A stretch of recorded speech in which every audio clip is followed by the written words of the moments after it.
மத்திய பட்ஜெட்டை பொறுத்தவரையில் இன்றைய தினம் நிர்மலா சீதாராமன் மத்திய அமைச்சர் தாக்கல் செய்ய இருக்கிறார். இந்த நிலையில் மதுரை மாவட்டத்தை பொறுத்தவரையில் பல்வேறு கோரிக்கைகள் இருக்கின்றது. குறிப்பாக மதுரை தோப்பூர் எய்ம்ஸ் மருத்துவமனைக்கு இந்த நிதியுதவி என்பது அளிக்க வேண்டும். அதே போல மதுரை டு தூத்துக்குடி ரயில் பாதை திட்டம் செயல்படுத்துவதற்கான நிதியை ஒதுக்க வேண்டும் என்பது தொடர்பாக பல்வேறு கோரிக்கைகள் இருக்கின்றன. மதுரை மாவட்டத்தை பொறுத்தவரையில் சிறு குறு தொழில்களுக்கான அவர்களுடைய எதிர்பார்ப்புகள் இந்த பட்ஜெட்டில் என்னவாக இருக்கின்றது என்பதற்கு பேசுவதற்காக நம்முடைய சிறு குறு தொழில்கள் தலைவர் கோடீஸ்வரன் இருக்கிறார். அவரிடம் கேட்கலாம். சார், இந்த பட்ஜெட்ல உங்களுடைய எதிர்பார்ப்புகள் என்னவா இருக்கு?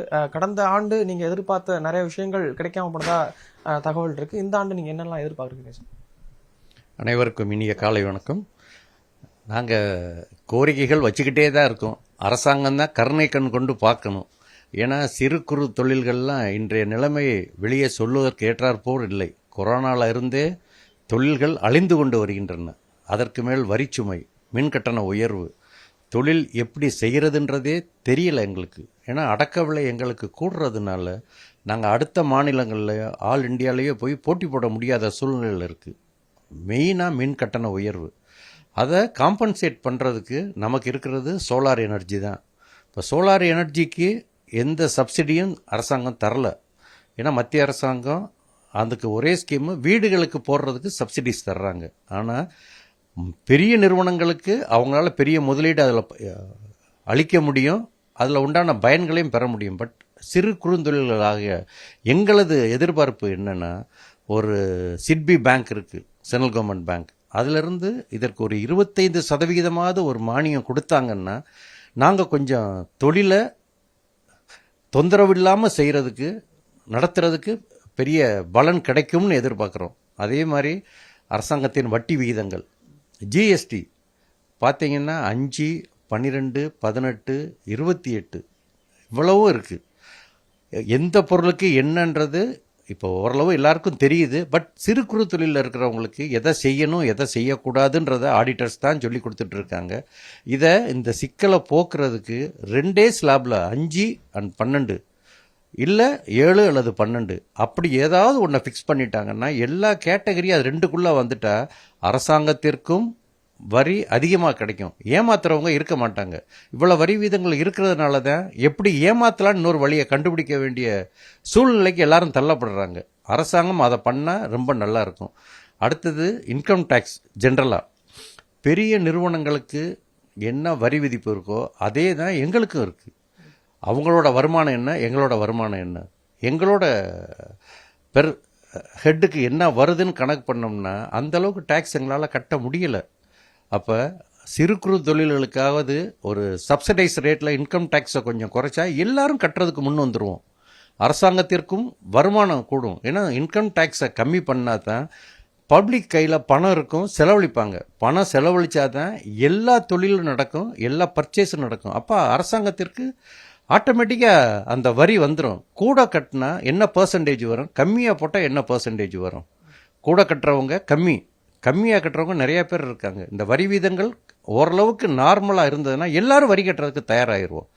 நாங்கள் மெயினாக எதிர்பார்க்குறது எக்ஸ்போர்ட் பண்ணுறதுக்கு இன்றைக்கி அரசாங்கம் நிறைய ஆறுதல்லாம் தருது, ஆதரவும் தருது. ஆனால் எங்கள் சிறு குறு தொழிலில் நாங்கள் எங்கள் ப்ராடக்டை கொண்டு போய் டிஸ்பிளே பண்ணணும் அப்படின்னா எக்ஸ்போஸ் போய் பார்க்கணும். நாங்கள் அந்த நம்ம உலக சந்தைக்கு போய் மார்க்கெட் பண்ணுறது அப்படின்னா அதற்கு எங்களால் பணம் செலவழிக்க இயலாது. அரசாங்கம் தருது, ரொம்ப கம்மியாக தருது. அதை இந்த எக்ஸ்போக்கு போகிறவங்களுக்கு ஒரு 90% மானியம். ஏன்னா எங்கள் பொருளை சந்தைப்படுத்துறதுக்கு எங்கெல்லாம் போய் பண்ணணும் அப்படின்னு எங்களால் அதை திங்க் பண்ணி போக முடியல. அரசாங்கம் இப்படி ஒரு சலுகையெல்லாம் கொடுத்தாங்கன்னா எங்கள் பொருட்களை காட்சிப்படுத்துறதுக்காக போய் எக்ஸ்போஸில் பண்ண முடியும், எங்களுக்கும் ஆர்டர் கிடைக்கும். நாங்கள் திரும்பவும் சொல்கிறோம், எங்களுக்கு கூடுதல் வியாபாரம் நடந்தால் அரசாங்கத்திற்கு கூடுதலாக வரி செலுத்துவதற்கு நாங்கள் தயாராக இருக்கிறோம். ஏன்னா விவசாயத்திற்கு அடுத்தபடியாக நாட்டின் முதுகெலும்பாக இருக்கிறது எங்கள் எம்எஸ்எம்இ தான். வேலை வாய்ப்பு அரசாங்கத்தால் இவ்வளோ வேலை வாய்ப்பு கொடுக்க முடியாது. நாங்கள் ஒரு சின்ன தொழிலில் இருந்தால் 50 பேர்லேருந்து 500 பேர் வரைக்கும் சிறு குறு தொழிலையே வேலை கொடுக்குறோம். பெரிய கம்பெனியில் நிறையா கொடுக்குறாங்க, அவங்களுக்கு குறைந்த வட்டியில் கடன் கொடுக்குறாங்க. அவங்களுக்கு கொடுக்குற வட்டி விகிதத்திலேயே எங்களுக்கும் கடன் கொடுத்தாங்கன்னா நாங்களும் தொழிலை சிறப்பாக நடத்த முடியும். அரசாங்கத்தின் சுமையை நாங்கள் கொஞ்சம் தாங்கிக்கிட முடியும். வேலை வாய்ப்பு தான் இன்றைக்கி இளைஞர்களோட பெரிய பிரச்சனை, வேலை கிடைக்கலன்னு. இப்போ நாங்கள் வேலை கொடுக்கறதுக்கு தயாராக இருக்கிறோம். இந்த வரி விகிதங்கள் குறையாக இருந்தால் வேலை வாய்ப்பு கூடும், நாங்கள் திரும்ப திரும்ப சொல்கிறது, அரசாங்கத்தின் சுமையை நாங்கள் கொஞ்சம் பகிர்ந்துக்கிடுறோம். அதனால அரசாங்கம் எங்களை கருணை கண் கொண்டு பார்க்கணும். இன்னொன்று மெயின் ஸ்கீம் சென்ட்ரல் கவர்மெண்ட்லேருந்து கொடுக்கறது சிஜிடிஎம்எஸ்சி ஸ்கீம். அந்த ஸ்கீமில் லோன் தர்றாங்க. அதில் என்னென்னா த்ரூ இன்சூரன்ஸ் சென்ட்ரல் கவர்மெண்ட் பணம் கொடுக்குது பேங்க்குக்கு, பேங்க் எங்களுக்கு தர்றாங்க. அதில் நாங்கள் செலுத்த முடியாமல் போயிட்டா அது இன்சூரன்ஸ்லேருந்து அவங்களுக்கு பேங்க்கு கொடுத்துருது அந்த ரூபாயை. ஆனால் அவங்க ஏன் தர்றதில்லைன்னா, அந்த காப்பீட்டு தொகையில் இன்றைக்கி ஒரு கம்பெனிக்காரர் 1 கோடி ரூபா கட்டலை, முடியலை, என்பி ஆகிட்டாரு அப்படின்னா இன்சூரன்ஸ் 70 லட்ச ரூபாயை தருது.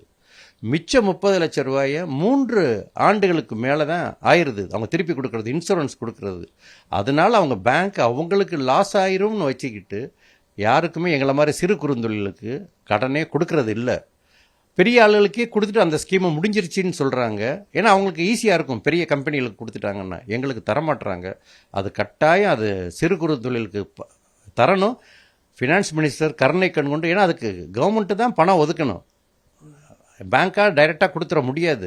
இப்போ இந்த வட்டம் எத்தனை லட்சம் கோடி ஒதுக்க போகிறாங்க சிறு குறு எம்எஸ்எம்இக்கு அப்படின்னு தெரில. அதில் ஒரு தொகையை இதுக்கு ஒதுக்குனாங்கன்னா பேங்க்கும் இன்சிஸ்ட் பண்ணணும், ரிசர்வ் பேங்க் பண்ணி எங்களுக்கு கொடுக்க சொல்லணும். கொடுக்க சொன்னால் தொழில் கொஞ்சம் நிம்மதியாக பார்க்க முடியும். இப்போ தான் கொஞ்சம் எந்திரிச்சு வர ஆரம்பிச்சிருக்கோம் கொரோனா தாக்கத்திலேருந்து. நம்ம கொரோனான்னு சொல்கிறது 4 ஆண்டுகள் ஆனாலும் ஏறக்குறைய 30% பேர் சிறு குறுந்தொழிலை விட்டு வெளியே போயிட்டாங்க. என்பி ஆயிடுச்சு, 3 மாதங்களில் என்பி ஆயிடுச்சுன்னா உடனே போட்டு அப்படின்னு சொல்கிறாங்க. அதை அரசாங்கம் கொஞ்சம் தள்ளி வச்சு அவங்களுக்கு, எங்களை மாதிரி அவங்களுக்கு டைம் கொடுத்து கட்டுறதுக்கு தயாராக இருக்கிறோம். 3 மாதத்தில் எல்லாத்தையும் கட்டலாம், உடனே இன்ஸ்டிடியூஷனை போட்டு ஃபேக்ட்ரியை போட்டுன்னா நாங்கள் என்ன செய்வோம், எங்களை நம்பியிருக்க தொழிலாளர்கள் என்ன செய்வாங்க? அதனால் அரசாங்கம் தான் இது பண்ண வேண்டியிருக்கு. அது மெயினாக இப்போ மத்திய நிதி அமைச்சர் இன்னைக்கு அந்த ஸ்கீம்லாம் ஏதோ கொண்டு வந்து எம்எஸ்எம்இக்கு சப்போர்ட் பண்ணாங்கன்னா நாங்களும் வாழ்வோம், அரசாங்கத்தையும் வாழ வைக்கிறதுக்கு உண்டான என்ன வழிவகைகளோ அதை பூரா செய்கிறதுக்கு நாங்கள் தயாராக இருக்கிறோம். மெயினாக இன்னொன்று, நம்ம தொழில் பேட்டைகள் எங்களுக்கு அதிகமாக தேவை இருக்குது. ஆனால் நீங்கள் பார்த்தீங்கன்னா இப்போ மதுரை எடுத்திங்கன்னா 3 தொழில்பேட்டை தான். ஆனால் இங்கே எவ்வளோ இண்டஸ்ட்ரி இருக்கும்? 15,000 இண்டஸ்ட்ரி இருக்குது. எல்லாமே வெளியில் வச்சுருக்கோம். நாங்கள் இண்டஸ்ட்ரி ஆரம்பிக்கும் போது அந்த ஏரியாவில் மக்கள் கிடையாது. இண்டஸ்ட்ரி ஆரம்பித்தோன்னா அங்கே வேலை பார்க்குறவங்க எல்லாரும் அங்கே வந்து சேர்ந்துடுறாங்க. ஆனால் ஒரு 15 ஆண்டுகள் கழித்து என்னமோ நாங்கள் இண்டஸ்ட்ரியை கொண்டு வந்து அவங்க மக்கள் வசிக்கிற இடத்துல கொண்டு போய் வைக்கிற மாதிரி எங்களை காலி பண்ணுங்கன்னு சொல்கிறாங்க. நாங்கள் உடனடியாக எங்கே எடுத்துகிட்டு போகிறது? அதனால் அரசாங்கம் தொழில்பேட்டைகள் நிறைய ஆரம்பிக்கணும். அதுபோக ப்ரைவேட் இண்டஸ்ட்ரியல் எஸ்டேட் ஆரம்பிக்கிறதுக்கு அரசாங்கம் இன்னும் சலுகை நிறையா தரணும். இண்டஸ்ட்ரியல் எஸ்டேட்டுக்கு 50% தர்றாங்க.